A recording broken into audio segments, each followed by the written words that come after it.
নমস্কার, আশা করছি সবাই ভালো আছেন, সুস্থ আছেন এবং আনন্দে আছেন। এবং যে দুর্যোগ কলকাতার ওপর দিয়ে বয়ে গেল, সেই দুর্যোগকে কাটিয়ে সবাই ভালোই আছেন। পূজা পরিক্রমার এই পর্যায়ে আপনাদের সামনে আপনাদের নিয়ে চলে এলাম আলিপুর সার্বজনীনে। আলিপুর সার্বজনীনের এবারের থিম চাপান উত্তর। চাপান উত্তর বলতে অন্য কিছু ভাববেন না, কোনো আপস অ্যান্ড ডাউনস এখানে নেই। এখানে যে বিষয়টিকে ওনারা তুলে ধরেছেন সেটা হচ্ছে বাঙালির অন্যতম একটা দুর্বলতার জায়গা। হ্যাঁ, ঠিকই ধরেছেন, চা। চা কিভাবে ভারতীয় উপমহাদেশে একটা জনপ্রিয় পানীয় হিসেবে পরিচিতি পেল, তার কিছুটা ঐতিহাসিক তথ্য নির্ভর একটা ডকুমেন্টারি বলতে পারেন বা ডকুমেন্টেশনও বলতে পারেন, সেটা এই মণ্ডপের মধ্যে গেলে আপনারা বুঝতে পারবেন। বিভিন্ন সময়ে চা শিল্পের যে বিবর্তন ভারতবর্ষে হয়েছে তার একটা খণ্ডচিত্র এরা এখানে তুলে ধরেছেন।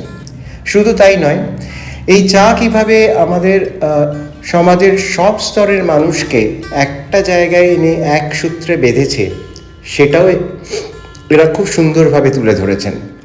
একদিকে যেমন আছে চা শ্রমিকদের দুর্দশার কাহিনী, অন্যদিকে তেমনই আছে বিশিষ্ট ব্যক্তিত্বদের মধ্যে, সেটা রাজনৈতিক হোক বা বিভিন্ন শিল্পী মানুষই হোক, তাদের মধ্যে এই পার্টিকুলার এই পানীয়ের যে কদর, সেটা এরা খুব সুন্দরভাবে এখানে তুলে ধরেছেন।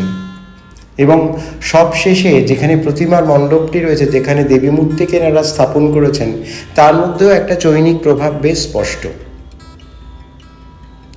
এর আগে একটা রাম সীতার যে মন্দিরটি আপনারা দেখলেন, সেই মন্দিরটি এখানকার স্থায়ী মন্দির। এই মন্দিরটিকে খুব সুন্দরভাবে বাঁচিয়ে এরা এই মণ্ডপটি তৈরি করেছেন। এদের মণ্ডপে ঢুকলে এরকম একটা করিডোর আপনারা দেখতে পাবেন। তার এক প্রান্তে রয়েছে একটি চায়ের টেবিল, মানে চা খাবার একটি টেবিল, এবং তার চারিদিকে রয়েছে বিভিন্ন ব্যক্তিত্বদের এই চায়ের প্রতি তাদের ভালোবাসা, তাদের অনুরাগ, এবং ভারতবর্ষে যে সমস্ত বড় বড় চায়ের কোম্পানিগুলো রয়েছে তারা কিভাবে তৈরি হলো, তাদেরকে কে তৈরি করলেন, এই ব্যবসাকে, এই চা শিল্পকে কিভাবে তারা একটা আন্তর্জাতিক জায়গায় নিয়ে গেলেন, তার একটা পরিচিতি মিলবে।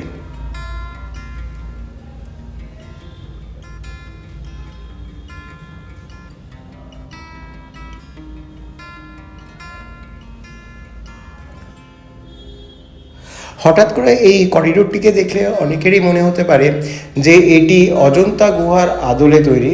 অনেকটা ঠিক সেরকমই, আমারও প্রথমে ঢুকে প্রথম দর্শনে এটাকে ঠিক সেরকমই লেগেছিল। আর থাঙ্কার আদলে তৈরি এদের এই মাতৃমূর্তি এক কথায় অসাধারণ।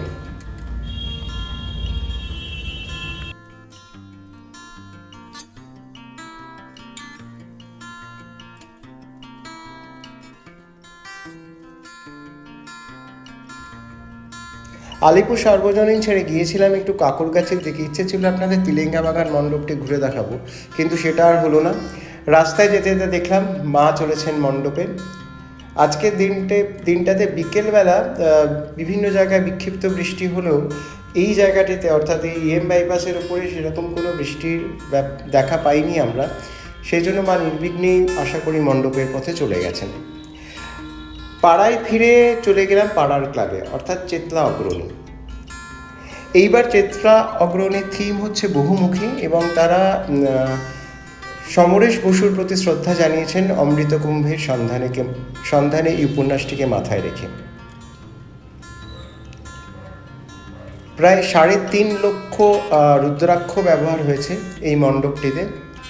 এখানে যে জিনিসটিকে আমার মনে হলো তুলে ধরা হয়েছে, সেটা হচ্ছে যে সমুদ্র মন্থনের গল্প। অর্থাৎ সমুদ্র মন্থন করে অসুর এবং দেবতারা সমুদ্র থেকে অমৃতকুম্ভ তুলে এনেছিলেন, এবং সেই অমৃতকুম্ভ নিয়ে তাদের মধ্যে একটা বিশাল দ্বন্দ্ব তৈরি হয়েছিল। এখানে যেটা দেখানো হয়েছে, সেটা আমি যেটা বুঝলাম, সেটা হচ্ছে সমুদ্র মন্থনের ফলে তারা মহাশক্তিকে সমুদ্র গর্ভ থেকে তুলে নিয়ে এসেছিলেন। ভেতরের ব্যাপারটা ঠিক সেরকমই। মণ্ডপের বাইরে একটি বিশাল শিবলিঙ্গ, সেটিও রুদ্রাক্ষ দিয়ে তৈরি, এবং চারপাশে যে লম্বা লম্বা দড়ির মতন জিনিসগুলো দেখতে পাচ্ছেন সেটি আর কিছুই নয়, সেটি হচ্ছে বাসুকি নাগের শরীরের অংশ, যেটা দিয়ে দেবতা এবং অসুরেরা সমুদ্র মন্থন করেছিলেন।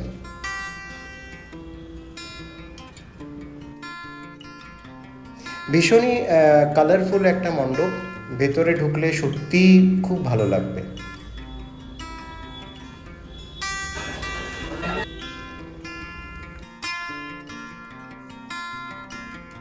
মণ্ডপের মাঝখানেই রয়েছে একটি কল্পবৃক্ষ, যে কল্পবৃক্ষটিকে কেন্দ্র করে সমুদ্র মন্থনের চেষ্টা করছেন অসুর এবং দেবতারা। ফলশ্রুতি হিসেবে মহাশক্তির প্রতীক হিসেবে মা দুর্গা সমুদ্র থেকে উঠে এসেছেন। এই দেখুন, এখানে দেবতা এবং অসুররা সম্মিলিতভাবে সমুদ্র মন্থনে রত।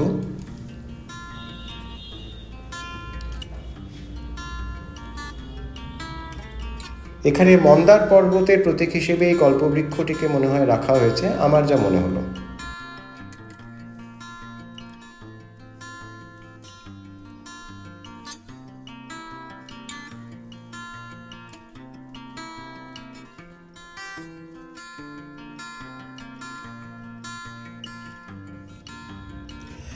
আর এই হচ্ছে এনাদের মাতৃ প্রতিমা। প্রতিমাটি এক কথায় অনবদ্য, অসাধারণ শৈল্পিক নৈপুণ্যে প্রতিমাটি তৈরি করা।